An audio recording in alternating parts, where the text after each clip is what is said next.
Welcome to Photoshop is Fun with Kenneth Lobenberg. Today we're going to be going over how to make snow or making a winter wonderland. Let's get started. Okay, so here we have a snowy day in my backyard here in Austin, Texas, with my son's 2-foot-tall R2-D2, which I traded for a poster, which was kind of cool. And so I want to go ahead and show you, first of all, how I made the snow on the background, and then how I made the snow in the air. So let's go ahead and get started. So here's another view of the same backyard. So we have snow on the ground here. It's kind of in the trees. It's definitely covering large chunks of this area. And right here is what my backyard looked like to begin with. So let's go over to Channels, select the green channel, and then either Command, or if you're on a Mac PC, Control, click that. Let's go over to our layers again, create a new layer, invert that selection, and spill black into that area. Oh, that's looking so good so far. Alright, so let's go on to our background layer, create another new layer, and spill this one white. Okay, let's merge these two into one layer. Now we've got a nice black and white layer of what we had previous here. Let's go ahead and hit Command J one more time, and now we've got two of them. Alright, let's go up to Filter, Filter Gallery, and now we want to use Diffuse Glow. But as you can see, this is all black right here. The reason for this is that our background color is black. So let's go ahead and hit X, reverse that out, and go back up to Filter, Filter Gallery, and now you can see we have this just beautiful diffuse glow, as the name implies. Now I have mine set to 6, 10, and 15. Yours might change depending on how big your image is. Alright, so now we have this kind of like soft black and white photo here. Doesn't quite look like snow. But let's go ahead and change our blend mode here from normal to screen. And it's starting to look a lot better here now, but still it's too black and white. So let's go down to our background layer, hit Command J, and then move that up to the top. Now on its blend mode, let's set this to soft light. Alright, so now we're starting to get some more of these colors back in these areas here and here, like maybe some of the greens going through. Now, if this is too much color on your image, just turn down the opacity. If it turns out it's not enough, let's go down to Layer 2, which is our black and white layer with no blend mode set to it.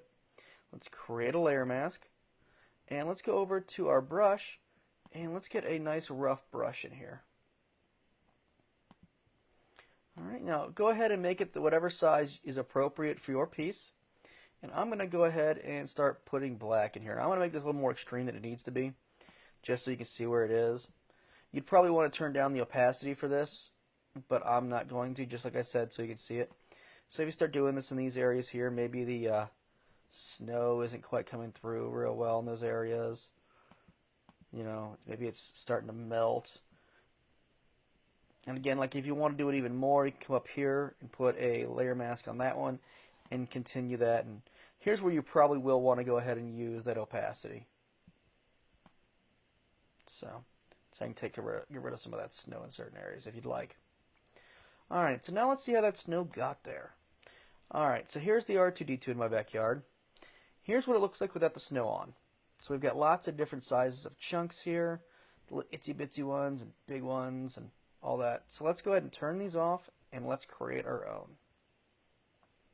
So the first thing we need to do is build a snow brush. So I created this right here. It's a 200 by 200 pixel image, and all I did was draw two circles in it in black and white. I'm going to hit Command A, come up to Edit, Define Brush Preset.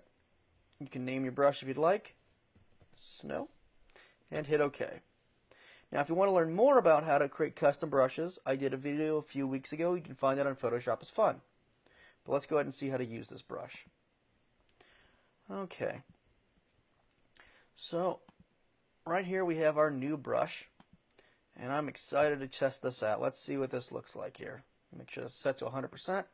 And look at that lovely snow. That is perfect. Alright, well, thank you. Nah, I'm just kidding, guys. Alright, so let's go over to our brush palette. And we're going to start all the way at the top and work our way down. Alright, so the first thing we're going to do is increase our spacing. Now you can always see the preview down in this area of what's going to happen with the effects you're putting onto this. Let's go to Dynamic Brush, and let's increase that jitter. I'm going to increase the jitter all the way up to 100%. Now you can start to see it's changing the size of these a little, maybe adding a couple extras here and there. You can see now it's starting to look a little more like snow. It still has a defined pattern to it though. So let's go up to Angle Jitter. And you can see now it's kind of starting to move them around a lot more. It's looking really nice. And let's go ahead and add some roundness jitter. Now it's going to keep them all from being perfectly round. You're going to want a couple of them round, so don't go hog wild on this. And then let's go up to Scatter. So scatter is basically how far apart they are. So if you really want really light snow, you can do that really scattered, and you see you'll get that real diffuse kind of lightness to it. But if you want it real tight and keep it that way, and you get that. But if you want to create a lot of snow real quickly, you can increase the count and also the scatter. And now we're getting a lot of snow. I'm going to turn down that count just a little though. Okay, and the last thing we want to do is transfer. And we want to turn this opacity from 0% all the way up to 100. And that's going to go ahead and make some of these snowflakes lighter than others. Alright, so let's go ahead and work on our first layer. I'm going to reduce down that brush size, and I'm just going to start going to town on this. You can add as much or as little snow here as you want. This is really a personal choice to the way you want your piece of art to look. And if you want to avoid your subject, you can also do that as well. Okay. Alright, now for this layer, I'm going to come up here to Filter, Blur, Gaussian Blur, and I'm going to set this down pretty low just because these are really small particulates. And then I'm going to go up to Filter, Blur, Motion Blur. And I'm going to keep this at a 52% angle, or 52 degree angle, and I'm going to go ahead and reduce down its distance. Alright. So we got our first layer of snow. Alright, for our next layer, go ahead and increase that brush size some and just start putting it on again.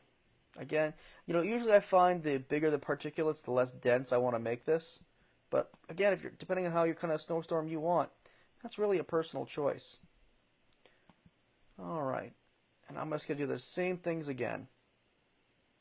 So I'm going to go down to Gaussian Blur. Increase that maybe a little since those particulates a little bit bigger. And then Motion Blur.